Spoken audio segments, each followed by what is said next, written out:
I still remember that night. The air was thick with voices, torches burned in the wind, and the people of Okwu-ite gathered in a circle, waiting for the fight that would decide the future of our kingdom. Odinaka, my friend, stood in the middle, his muscles tight with focus.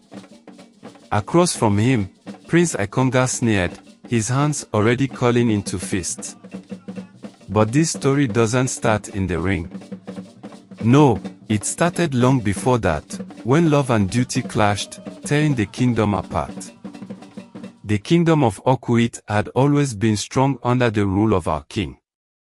But lately, whispers traveled faster than the wind, whispers about the queen's disrespect, her sharp words that cut deeper than any blade.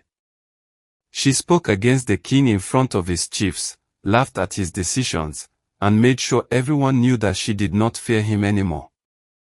It was no secret that their son, Prince Ikenga, was a disappointment. The young man had no interest in the duties of a future king.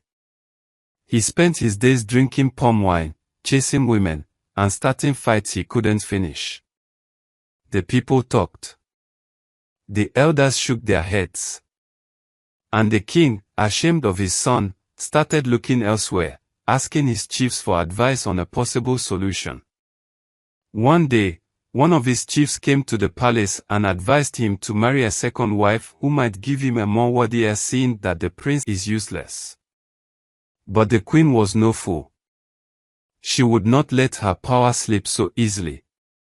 She listened to every discussion they had, and using her guards, she ambushed the chief on his way home. She commanded her guards to beat him up, asking him to go back and discourage the king from taking a second wife, or she will make life miserable for him. The chief did as he was told by the queen for fear of losing his own life. In those days, the market women often spoke of Chika, a young woman with a gift. She dreamed of things before they happened, saw what others could not. Some feared her, others respected her. But Ikenga wanted her for himself. He followed her around like a hungry dog. "You will be my queen," he told her one day in the marketplace, his voice loud enough for all to hear. Chika looked him in the eye and smiled, a smile that held no warmth. "You are not my king." The people gasped, waiting for Ikenga's rage. But he only smiled back, though his eyes burned. "We shall see." That was the moment I knew trouble was coming. Chika was a very beautiful maiden, in fact, one of the most beautiful. And adding that she has the spiritual gift to see made her stand out, and Ikenga desired her for his selfish wish. It was around this time that my friend, Odinaka, returned from battle. He had fought in distant lands, his name carried home by messengers who spoke of his bravery. The people welcomed him back with open arms. Among them was Ijeoma, the daughter of a respected and wealthy elder. She and Odinaka had grown up together, they were inseparable as friends. They spoke in hushed tones by the river, walked side by side in the evening. This made everyone who sees them to think or believe that something special was between them, except for one person who refused to accept it. Amarachi. She had always believed that Odinaka would choose her. She never really loved Odinaka. To her, being with him meant status, meant power. But when she saw the way they enjoyed each other's company, jealousy twisted her heart. She wasn't the only one watching. Ikenga's mother, the queen, had been searching for a way to strengthen her son's claim to the throne. If he could not have Chika, perhaps marrying into a powerful warrior's bloodline would help. And so, Ikenga was pushed towards Amarachi. But Ikenga's heart was stubborn, and his eyes remained on Chika. Finally his mother gave in and started plotting how to make Chika her son's bride.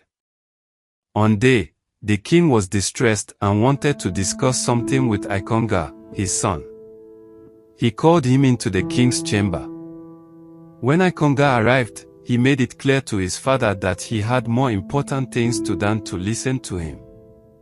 In anger, the king said to him, "You leave me no choice than to marry and raise another heir." Furious, Ikenga attacked his father the king. He hit him and the king fell, hit his head on the floor and died. At this point, the queen walked in. "What have you done?" she shouted. "I did not mean for this to happen," he responded. They quickly agreed that no one must know the truth, and they called on the elders to say the king had died after a brief illness. They wanted Ikenga to be crowned immediately. At this point, the chiefs told the queen and the prince that tradition must be followed. First, the dead king must be laid to rest according to tradition. Secondly, the prince must marry before he can be fit to ascend the throne. This further complicated the prince's situation, as the only girl he wants, Chika, has refused to be his wife. While they plot more mischiefs to do, something happened that turned the entire community around. The truth came out. A truth that has been hidden for a very long time. Chika's dreams had been growing stronger. She spoke of a hidden past, of a royal child raised outside the palace. It was the secret that Ozioma, Odinaka's mother, had carried for years. Odinaka was the true son of the late king, not Ikenga. The news spread like wildfire. The elders whispered, the chiefs debated, and the queen's face twisted with fury. Ikenga, who had once laughed and drank without worry, now clenched his fists, his pride wounded beyond repair. "You think you can take my throne?" he spat at Odinaka, his voice sharp with anger. "I take nothing that isn't mine," Odinaka replied, his voice calm but firm. The people demanded a resolution, and Ikenga challenged Odinaka to a fight to death according to tradition. And so, it came to this. I stood among the crowd, watching my friend face the man who had spent his life thinking he was untouchable. Ikenga attacked fast, moving fast, throwing his weight behind his strikes. But Odinaka was patient. He dodged, waited, let Ikenga tire himself out. And then, when the moment was right, he struck back. The fight was brutal.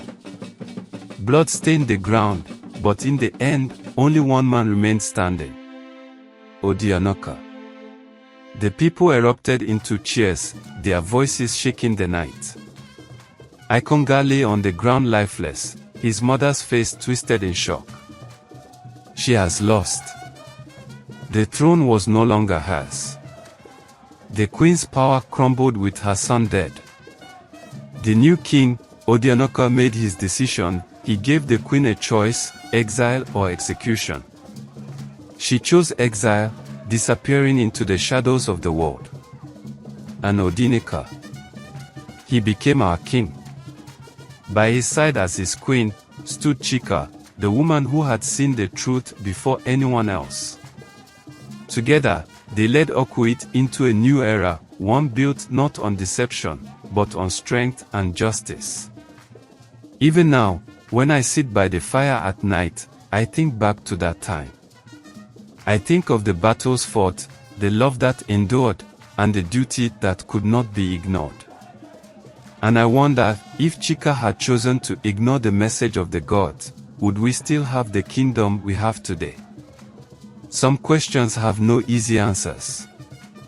But that is the way of life, and the way of stories. The echoes of old will never fade. If you love this story, kindly subscribe to encourage us to do more. Comment, like, and also share to friends and family. Thank you.